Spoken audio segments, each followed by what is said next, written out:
हाय, hello, नमस्ते. स्वागत करते तुमचं मी माझ्या आजच्या व्हिडिओमध्ये. मी तुम्हाला कोरोनातली आमची कहाणी सांगण्याचा प्रयत्न करत आहे. तर कोरोनामध्ये तर सगळ्यांचेच हाल झाले होते, हे तुम्हाला पण माहिती आहे. आणि कोरोनामध्ये पहिल्यांदा जेव्हा कोरोना आला तेव्हा म्हणजे सगळ्यांना भीतीचं वातावरण होतं. त्यासाठी लोकांनी एवढे सगळे नियम पाळले, जे जे सांगण्यात आले ते नियम पाळले. तेव्हा एवढे लोक म्हणजे एक्सपायर झाले नाहीत तेवढे जेव्हा दुसऱ्यांदा कोरोनाची जेव्हा लाट आली तेव्हा झाले. कारण लोकांची भीती मेली होती आणि लोक पहिल्यांदा कसं घराच्या बाहेर म्हणजे एकदम सगळीकडे शुकशुकाट होता. पूर्ण नियम पाळत होते लोक. घरात पण म्हणजे सॅनिटायझरचा वगैरे वापर जसे सांगितले जात होते तसे नियम पाळले जात होते. आणि त्यासाठी सगळे आहेत ते पहिल्या कोरोनाच्या लाटेमध्ये सुखरूप होते. पण दुसऱ्यांदा लोकांनी म्हणजे जास्त काळजी घेतली नाही आहे. तर लोकांनी म्हणजे जास्त मनावर घेतलं नाही, काळजी घेतली नाही आहे. लोक बिनधास्त फिरत होती आणि त्याच वेळेस ती लाट होती, ती एकदम खतरनाक लाट होती. आणि त्यावेळेस म्हणजे खूप लोक म्हणजे एक्सपायर झाले कोरोनामुळे. खूप म्हणजे कोणाकोणाचे तर पूर्ण घरं उद्ध्वस्त झाले. म्हणजे एकही व्यक्ती राहिला नाही. कोणाकोणाचे संसार एवढे चांगले म्हणजे हसते खेळते संसारसुद्धा उद्ध्वस्त झाले. कोरोनाने अशी एक स्थिती आणली होती की म्हणजे तो क्षण जरी आता आठवला ना तरी पण खूप म्हणजे वाईट वाटतं आणि एक भीतीचं वातावरण निर्माण होतं मनामध्ये. तर अशा परिस्थितीत जेव्हा दुसऱ्यांदा कोरोना आला होता तेव्हा मला कोरोना झाला होता. आणि म्हणजे वरती आम्ही राहत होतो आणि खाली आहेत ते घरमालक मालकीण वगैरे ते सगळे त्यांची पूर्ण फॅमिली राहत होते. त्यांची मुलं आहेत ते सर्व्हिसला होते, पण कोरोनामुळे सिटीतून इकडे आले होते म्हणजे गावाकडे.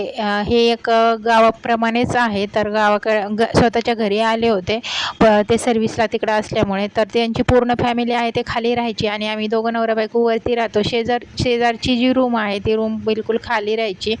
तर अशा परिस्थितीमध्ये मला आहे तो कोरोना झाला. मला कसं काय कोरोना झाला ते मला अजिबात माहीत नाही आहे. कारण आम्ही दोघं तर कधीच कोणाच्या म्हणजे संपर्कातच नव्हतो आलो. आणि संपर्कात तर दूर, पण माझा नवरासुद्धा घराच्या बाहेर निघत नव्हता, मी सुद्धा घराच्या बाहेर निघत नव्हते. आणि मेन म्हणजे आमच्या घरी कोणी येतसुद्धा नव्हतं. तरीसुद्धा मला कसं काय कोरोना झाला काय माहिती.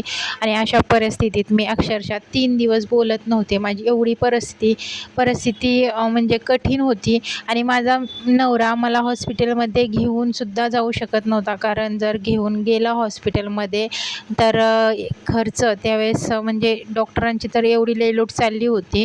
तर मग खर्च कुठून आणायचा एवढा. परिस्थिती आमची एवढी एकतर नाजूक. आम्ही कोरोनामध्ये म्हणजे खाण्यापिण्याचेच आमचे वांदे होते आणि हॉस्पिटलचा खर्च कसा ते हे करणार. त्यासाठी मला तर ते घेऊनसुद्धा जाऊ शकत नव्हते. आणि मेन म्हणजे तिथं आजूबाजूलासुद्धा कोणाला सांगू शकत नव्हते. कारण जर सांगितलं तर आम्ही राहत होतो ते रेंटने राहत होतो आणि आम्हाला कदाचित म्हणजे रूम खालीसुद्धा करायला लावली असती. त्या भीतीने माझ्या मिस्टरांनी अजिबातसुद्धा सांगितलं नाही. माझ्या मिस्टरांनी माझी त्यावेळेस एवढी काळजी घेतली अक्षरशः मला उठवणं बसवणं खाणं पिणं आंघोळ पाणी. म्हणजे मी तर म्हणजे बेहोश होते. मला तर काहीच समजत नव्हतं. 3 दिवस तर अक्षरशः मी बोलले पण नाही वाटतं.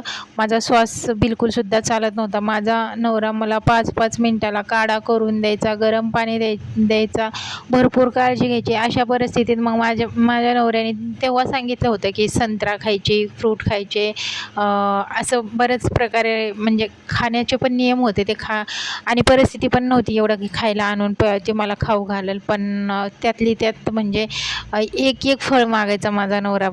फ्रूट स्टॉलवर जायचा आणि एक फळ मागायचा, तेवढं घेऊन यायचं आणि तेवढं पूर्ण आहे ते मला खाऊ घालायचा. अक्षरशः चमच्याने पाणी सोडत होता. अशा परिस्थितीमध्ये माझ्या घरच्यांना माझ्या नवऱ्याने सांगितलं की असं झालेलं आहे. म्हणजे माहेरी माझ्या बहिणींना वगैरे माझ्या आईवडिलांना, फक्त आईवडिलांचा जीव तुटत होता की हा आपल्या पोरीला कोरोना झालेला आहे. पण त्यावेळेस खोटं नाही सांगत, सख्खी नातीसुद्धा सख्खी राहिली नव्हती. कोणच कोणाचं राहिलं नव्हतं. प्रत्येकाला आपल्या जीवाचं पडलं होतं अक्षरशः. अशा परिस्थितीमध्ये माझे आईवडील तर वयस्कर होते, पण माझी बहीण आणि ते जवळच राहायला होते, फक्त 20 किलोमीटर अंतरावर राहायला होते. पण ते सुद्धा मला पाहायला आले नव्हते कारण परिस्थितीच अशी होती. आणि कोरोना झाल्यानंतरसुद्धा मला भेटायला आले नाही. तसं तर त्यांनी मला मेली म्हणूनच सोडून दिलं होतं. पण कोणीच म्हणजे साधं मला फोनसुद्धा करून विचारत नव्हतं की कशी आहे तब्येत की काय. म्हणजे मला तर एक प्रकारे असं वाटत होतं की खरोखरच सगळ्यांना असं वाटत होतं की मी त्या कोरोनामध्ये मरावं.